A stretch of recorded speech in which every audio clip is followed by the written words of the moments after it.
Hello everyone, welcome to our channel current un affairs. तो आज हम 28 फरवरी के करंट अफेयर डिस्कस करेंगे और उससे पहले कल के करंट अफेयर का क्विक रिवीजन लेंगे। तो कल का पहला क्वेश्चन था, हाल ही में केंद्रीय मंत्री अनुराग सिंह ठाकुर के पास दो मंत्रालय हैं, एक तो है यूथ अफेयर एंड स्पोर्ट्स, दूसरा है आईबी यानी कि इंफॉर्मेशन एंड ब्रॉडकास्टिंग। इन्होंने घोषणा की है कि कहां फिल्म प्रमाणन सुविधा कार्यालय को स्थापित किया जाएगा। तो आंसर है चंडीगढ़। ये चंडीगढ़ शहर बना था 1953 में और इसको एक फ्रेंच आर्किटेक्ट ने बनाया था जिसका नाम है ले कार्बुजे। और अभी अभी चंडीगढ़ के नए मेयर बने हैं कुलदीप कुमार। इनका संबंध है आम आदमी पार्टी से। हाल ही में किस राज्य ने प्रारंभिक स्तन कैंसर को पता लगाने के लिए सवेरा कार्यक्रम को शुरू किया है? तो ये क्या है, हरियाणा की सरकार ने, जहां पे सीएम है मनोहर लाल खट्टर और यहाँ पे राज्यपाल हैं बंडारू दत्तात्रेय। हाल ही में किस भारतीय अर्थशास्त्री को विश्व बैंक की एक शाखा है GEF यानी कि ग्लोबल इन्वायरमेंट फैसिलिटी, इसका एक ऑफिस है जिसका नाम है IEO यानी कि इंडिपेंडेंट इवैल्यूएशन ऑफिस, इसकी नई डायरेक्टर कौन बनी है? तो ये बनी है भारतीय मूल की गीता बत्रा। और ये GEF कब बना था? ये बना था 1992 में। और ये वर्ल्ड बैंक कब बना था? वर्ल्ड बैंक बना था 1944 में। हेडक्वार्टर इसका वॉशिंगटन DC में। और अभी इसके प्रेसिडेंट हैं अजय बंगा। और अभी इसके चीफ इकोनॉमिस्ट कौन है? तो वो है भारतीय मूल के इंदरमीत गिल। और इसकी MD और CEO हैं अंशुला कांत। चीफ इकोनॉमिस्ट हैं इंदरमीत गिल, MD और CEO हैं अंशुला कांत और इसके प्रेसिडेंट हैं अजय बंगा। हाल ही में प्रधानमंत्री मोदी ने सिक्किम का पहला रेलवे स्टेशन का उद्घाटन कहां पर किया? तो ये किया रंगपो में। और बात करें अगर सिक्किम की, तो सिक्किम के CM कौन है? तो वो है प्रेम सिंह तमांग और यहाँ पे राज्यपाल हैं लक्ष्मण आचार्य।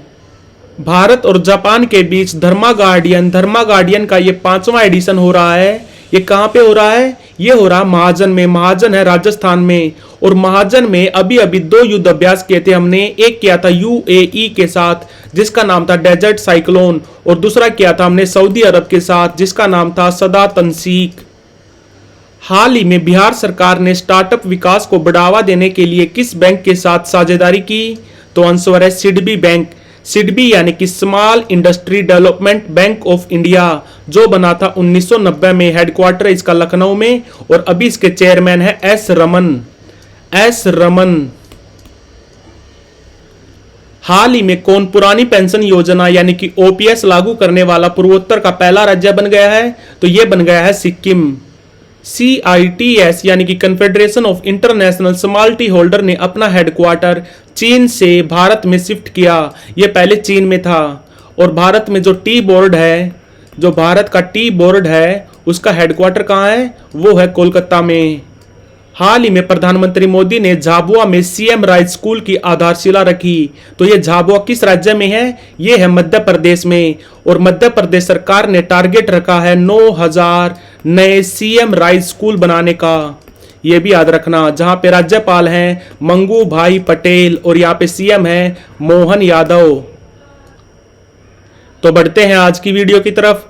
आज का पहला क्वेश्चन है, हाल ही में दुनिया की तीसरी सबसे बड़ी और अफ्रीका महाद्वीप की सबसे बड़ी मस्जिद का उद्घाटन कहां पर किया गया? तो यह किया गया अल्जीरिया में। अल्जीरिया कंट्री है अफ्रीका महाद्वीप में जिसकी कैपिटल है अलगायरस। और यहां पे करेंसी चलती है अल्जीरियन दिनार। और दुनिया की सबसे बड़ी मस्जिद कहां पर है? तो सबसे बड़ी मस्जिद है मक्का में।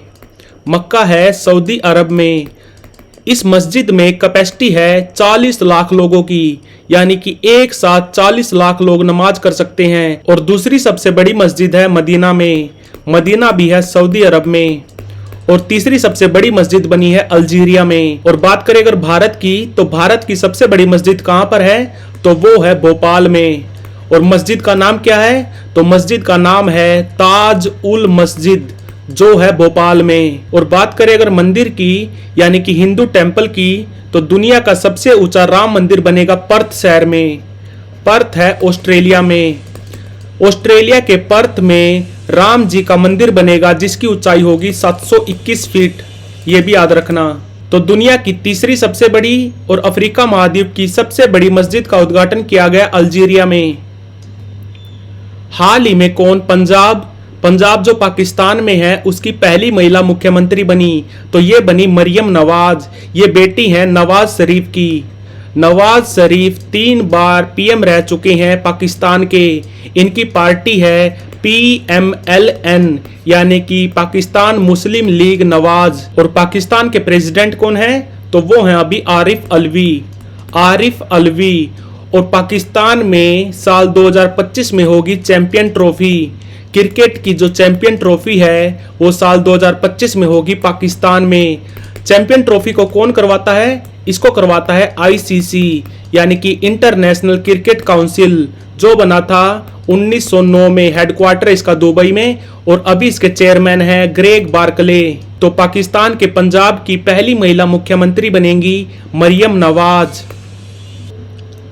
हाल ही में कौन भारत की सरजमी पर सबसे अधिक टेस्ट विकेट लेने वाले गेंदबाज बन गए हैं? तो ये बन गए हैं रविचंद्रन अश्विन। रविचंद्रन अश्विन ने रिकॉर्ड तोड़ा है अनिल कुंबले का। इनका रिकॉर्ड था भारत में 350 टेस्ट विकेट लेने का, जिसको तोड़ दिया है रविचंद्रन अश्विन ने। और अश्विन ने अनिल कुंबले के एक और टेस्ट रिकॉर्ड की बराबरी कर ली है। अनिल कुंबले के नाम रिकॉर्ड था 35 बार 5 विकेट होल लेने का, जिसकी बराबरी कर ली है रविचंद्रन अश्विन ने। ये अभी तक 99 टेस्ट खेल चुके हैं। ये अपना 100वां टेस्ट खेलेंगे धर्मशाला में, धर्मशाला हिमाचल प्रदेश में। तो भारत में सबसे अधिक टेस्ट विकेट लेने वाले गेंदबाज बन गए हैं रविचंद्रन अश्विन। ये अभी तक 352 विकेट ले चुके हैं इंडिया में। हाल ही में खेलो इंडिया विंटर्स गेम 2024 में पहले नंबर पे कौन सी टीम रही? तो ये रही भारतीय सेना की।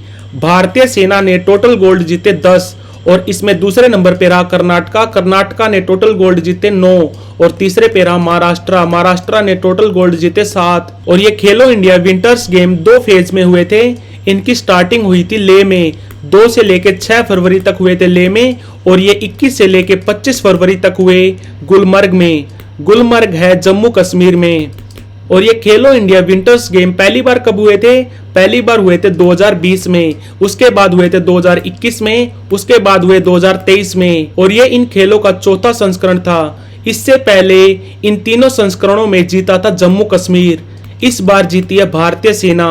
और इनको कौन करवाता है? इनको करवाता है हमारा स्पोर्ट्स अथॉरिटी ऑफ इंडिया, जो काम करता है हमारे ministry of youth affair and sports के अंडर, जिसके अभी कैबिनेट मंत्री हैं अनुराग सिंह ठाकुर।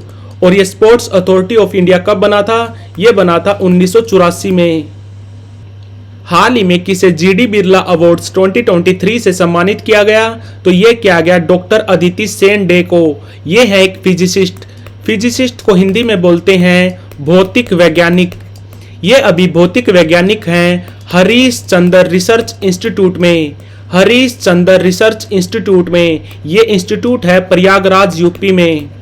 और ये अवार्ड पहली बार दिए गए थे 1991 में। और इसमें कैश प्राइज दिया जाता है 5 लाख रुपए। और इसको कौन सी संस्था देती है? तो संस्था का नाम है KK Birla foundation. KK Birla foundation. KK यानी कि कृष्णा कुमार बिरला फाउंडेशन। और ये फाउंडेशन 2 और अवार्ड देती है जिनका आपको पता होना चाहिए। एक तो है सरस्वती सम्मान, सरस्वती सम्मान, और दूसरा है व्यास सम्मान। सरस्वती सम्मान में कैश प्राइज दिया जाता है 15 लाख रुपए और व्यास सम्मान में कैश प्राइज दिया जाता है 4 लाख रुपए। तो GD बिरला अवार्ड 2023 से सम्मानित किया गया भौतिक वैज्ञानिक डॉक्टर अदिति सेन डे को। हाल ही में वर्ल्ड एनजीओ डे कब मनाया गया? तो इसको मनाते हैं हम 28 फरवरी को। और 28 फरवरी को ही मनाते हैं हम नेशनल साइंस डे। राष्ट्रीय विज्ञान दिवस भी मनाते हैं हम 28 फरवरी को। और इस महीने के जो इंपॉर्टेंट डेज हैं वो भी देख लेते हैं एक बार। 1 फरवरी को मनाते हैं हम भारतीय तटरक्षक दिवस यानी कि इंडियन कोस्ट गार्ड डे। 2 फरवरी को मनाते हैं हम वर्ल्ड वेटलैंड डे यानी कि विश्व आर्द्र भूमि दिवस। 4 फरवरी को मनाते हैं हम वर्ल्ड कैंसर डे। 6 फरवरी को मनाते हैं हम सुरक्षित इंटरनेट दिवस। 7 फरवरी को मनाते हैं हम राष्ट्रीय HIV एड्स जागरूकता दिवस। 10 फरवरी को मनाते हैं हम विश्व दलहन दिवस। 11 फरवरी को मनाते हैं हम विज्ञान में महिलाओं और लड़कियों का अंतर्राष्ट्रीय दिवस और विश्व यूनानी दिवस। और 12 फरवरी को मनाते हैं हम अंतर्राष्ट्रीय डार्विन दिवस। 13 फरवरी को मनाते हैं हम वर्ल्ड रेडियो डे। 14 फरवरी को मनाते हैं हम जन्मजात हृदय दोष जागरूकता दिवस। 15 फरवरी को मनाते हैं हम अंतर्राष्ट्रीय मानव विज्ञान दिवस यानी कि ह्यूमन साइंस डे। 17 फरवरी को मनाते हैं हम वैश्विक पर्यटन लचीलापन दिवस। 18 फरवरी को मनाते हैं हम वर्ल्ड वेल डे। 20 फरवरी को मनाते हैं हम विश्व सामाजिक न्याय दिवस। 21 फरवरी को मनाते हैं हम अंतर्राष्ट्रीय मातृभाषा दिवस। 25 फरवरी को मनाते हैं हम रक्षा सुरक्षा कोर स्थापना दिवस। 26 फरवरी को मनाते हैं हम बालाकोट एयर स्ट्राइक दिवस। 27 फरवरी को मनाते हैं हम मराठा भाषा दिवस और 28 फरवरी को मनाते हैं हम राष्ट्रीय विज्ञान दिवस और वर्ल्ड एनजीओ डे। तो इन सब का आपको पता होना चाहिए। तो बढ़ते हैं नेक्स्ट क्वेश्चन पर। हाल ही में भारत के सबसे उम्रदराज सांसद जिनका नाम है शफीकुर रहमान बरक, इनका 94 वर्ष की आयु में निधन हो गया। तो ये शफीकुर रहमान बरक किस पार्टी से थे? इनका संबंध था समाजवादी पार्टी से। समाजवादी पार्टी बनी थी 1992 में। इसको किसने बनाया था? इसको बनाया था मुलायम सिंह यादव ने। और ये पार्टी बनी थी जनता दल से अलग होके। जनता दल से बनी थी समाजवादी पार्टी। और जो हमारी लोअर पार्लियामेंट है जिसको बोलते हैं लोकसभा, उसमें एमपी बनने के लिए मिनिमम एज कितनी होनी चाहिए? तो वो होती है 25 साल और मैक्सिमम कोई भी हो सकती है। और बात करें अगर राज्यसभा की, तो राज्यसभा में एमपी बनने के लिए मिनिमम एज होती है 30 साल और इसमें भी अपर एज की कोई लिमिट नहीं है। तो अभी अभी भारत के सबसे उम्रदराज लोकसभा सांसद जिनका नाम था शफीकुर रहमान बरक, इनका संबंध कौन सी पार्टी से था? तो इनका संबंध था समाजवादी पार्टी से। हाल ही में पीएम मोदी ने उत्तर प्रदेश के किस शहर में विकसित भारत विकसित उत्तर प्रदेश कार्यक्रम को संबोधित किया? तो ये किया लखनऊ में। और इसी तरह का एक प्रोग्राम था विकसित भारत विकसित राजस्थान, इसको भी संबोधित किया था नरेंद्र मोदी जी ने। और बात करें अगर उत्तर प्रदेश की, तो उत्तर प्रदेश में अभी अभी एक काऊ की ब्रीड है जिसको बोलते हैं गंगा तीरी। गंगा तीरी गाय संरक्षण के लिए भारत का पहला संरक्षण रिजर्व बनाया जा रहा है। कहाँ पे? वाराणसी में। ये भी याद रखना। और लखनऊ में अभी थोड़े दिन पहले हुई थी UP global investor summit. UP global investor summit भी हुई थी लखनऊ में। और यूपी गवर्नमेंट 1 ट्रिलियन की इकोनॉमी बनना चाहता है। इसके लिए अभी अभी अशोका लेलैंड ने अपनी एक फैक्ट्री बनाई है इलेक्ट्रिक व्हीकल्स बनाने के लिए। कहाँ पे? यूपी में। अशोका लेलैंड ने इलेक्ट्रिक व्हीकल बनाने के लिए एक फैक्ट्री लगाई है यूपी में, ये भी याद रखना। तो अभी अभी विकसित भारत विकसित उत्तर प्रदेश कार्यक्रम को संबोधित किया पीएम मोदी ने। कहाँ पर? लखनऊ में।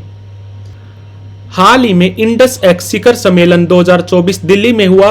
यह भारत और किस कंट्री के बीच एक संयुक्त पहल है? इंडस एक्स, इसकी फुल फॉर्म है India US defence acceleration ecosystem. तो आंसर है इसका अमेरिका। और ये जो इंडस एक्स है ये ICET का हिस्सा है, यानी कि initiative on critical and emerging technology. इसके तहत भारत और अमेरिका कई चीजों पर सहयोग कर रहे हैं। इसमें से जो डिफेंस सहयोग है उसका नाम है इंडस एक्स। और ये ICET कब साइन हुआ था? ये साइन हुआ था 2021 में। और ये जो इंडस एक्स हुआ था नई दिल्ली में, इसमें 2+2 वार्ता भी हुई थी। इसमें भारत के डिफेंस मिनिस्टर और फॉरेन मिनिस्टर और अमेरिका के डिफेंस मिनिस्टर और फॉरेन मिनिस्टर ने हिस्सा लिया था। हमारे डिफेंस मिनिस्टर कौन है? तो वो है राजनाथ सिंह। फॉरेन मिनिस्टर कौन है? तो वो है सुब्रमण्यम जयशंकर। और अमेरिका के डिफेंस मिनिस्टर कौन है? तो वो है ललॉयड ऑस्टिन। और फॉरेन मिनिस्टर कौन है? तो वो है एंटनी ब्लिंकन। तो ये इंडस एक्स डिफेंस सहयोग है भारत और अमेरिका के बीच।